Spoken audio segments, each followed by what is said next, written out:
RTC యాజమాన్యం ఉండే వైఖరి నశించాలి.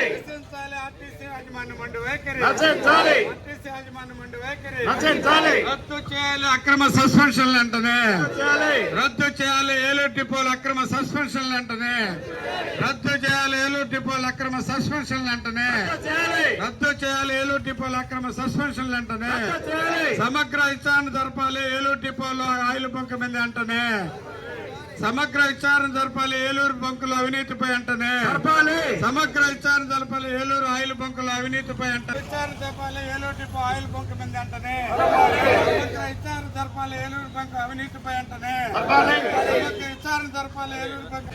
చెప్పండి.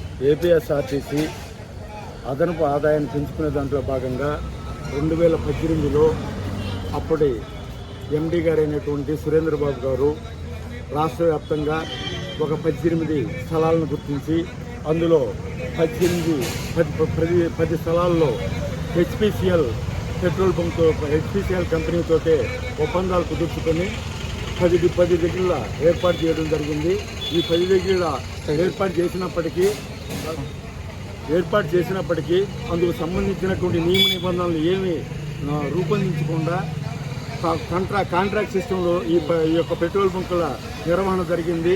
కాంట్రాక్ట్ సిస్టంలో పెట్రోల్ బంకుల నిర్వహణ జరిగినప్పటికీ ఈ యొక్క 5 సంవత్సరాల్లో అక్కడ ఎంత అవినీతి జరిగిందో ఏమో కానీ మొత్తం మీద ఈ మధ్యకాలంలో రాజంపేటలో 62 లక్షల అవినీతి జరిగిందని అక్కడ కొందరిని సస్పెండ్ చేశారు.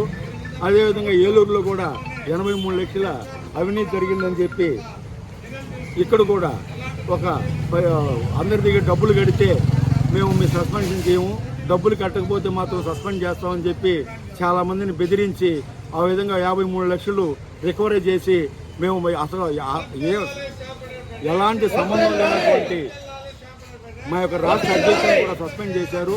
అందుకు సంబంధించి నిరసన కార్యక్రమాలు జరుపుతూ ఉన్నాం. అందులో భాగంగా ఈరోజు కలెక్టర్ ఆఫీస్ దగ్గర నిరసన కార్యక్రమం జరుగుతున్నాం.